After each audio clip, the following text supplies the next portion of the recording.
So sabi rito ng isang estudyante niya Rizal na si Jose Dalman, sabi niya, Rizal taught us how to protect ourselves. We learned the Japanese judo, Spanish fencing, American boxing, and armies. He taught us wrestling also. So ibig sabihin, hindi ka lang dapat matalino, hindi ka lang dapat may skill, hindi ka lang dapat magandang katawan. May pagkakataon din dapat na kaya mo ipagtanggol ang sarili mo. Kaya tinuro niya yan. Diba? So mapapansin mo yung lahat ng ginagawa niya sa talagang holistic, talagang mabubuo yung pagkatao mo sa kanyang paraan ng pagtuturo. So isa rin, dahil ako ba tinuturuan ni Rizal ng self-defense ng kanyang mga estudyante sapagkat yung tapitan noon madalas na salakayin ng mga pirata. At yung mga kamag-anak ng mga estudyante ni Jose Rizal, may mga kinidnap na may mga pinatay pa. So dahil doon sa past na yon, tinuruan ni Jose Rizal yung kanyang estudyante kung paano ipagtanggol ang kanilang sarili. At syempre, kailangan guided tayo ng moral. So sabi ng isang estudyante ni Jose Rizal na si Fernando Elia, sabi niya dito, during his stay with Rizal as our teacher, Rizal was very particular about uprightness, integrity, and honesty in the performance of private and public duties. I admire his kindness to others, courteous manner, respect for the opposite sex, and hatred against evil. Balit si Jose Rizal sa magnanakaw. Paano pa kaya ngayon si Jose Rizal nabubuhay ngayon? Malamang araw-araw siyang galit. Tapos, nagdagpa rito, Jose Rizal taught us to come on time to our classes. Sabi ni Jose Sanyero, estudyante ni Rizal. He was very strict and wanted every one of us to be on time. Rizal also taught us to keep our promises. So, Come on time. So, ibig sabihin, masarap palang mahalin si Jose Rizal kasi marunong siya tumupad ng mga pangako.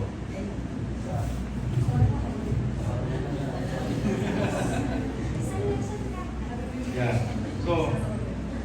So ibig sabihin, may skills ka na, may talino ka pa, marunong ka pang ipagtanggol yung sarili mo, maganda pa yung pangkatawan mo, kailangan may prinsipyo ka pa rin sa buhay. Kaya may moral siya. Diba? So, internal, external, ganun ang learning na binibigay ni Jose Rizal sa kanyang mga estudyante.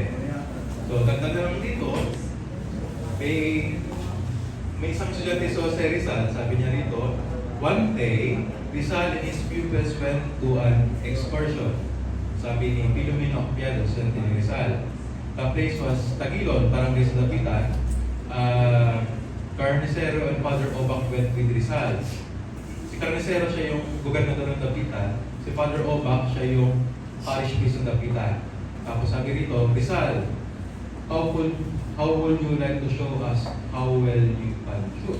Sabi ng gobernador Carnicero, I will shoot the hat worn by Cosme Paquit, si Rizal. Si Cosme Paquit, ito yung palayo niya sa kanyang isang estudyante. Rizal told Cosme Paquit to stand 25 meters away from him. Cosme cried and said, I do not want to die, maestro. Carnicero told Cosme to obey Rizal. Sundin mo si Rizal. Cosme went to Father Obac and asked the priest to hear his confession. Nangumpisal na siya. So, parang wala talaga siyang tiwala sa kanyang maestro. Pero may sagot yung pare. You do not need to confess. So, ganun magtiwala yung pare ko sa Rizal. So, Cosme walked 25 meters away from Rizal. He was trembling, saying his prayers. Nagdasal siya.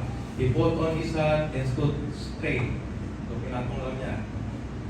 Cosme, yun, yung kanyang sombrero. Rizal got his pistol and at the count of 3 shot Cosme's hat. It's a perfect shot. I congratulate you, said Carnicero. Ganyan, sharpshooter si Jose Rizal. Kaya, huwag talagang kakaptiin si Jose Rizal kasi palaban niya.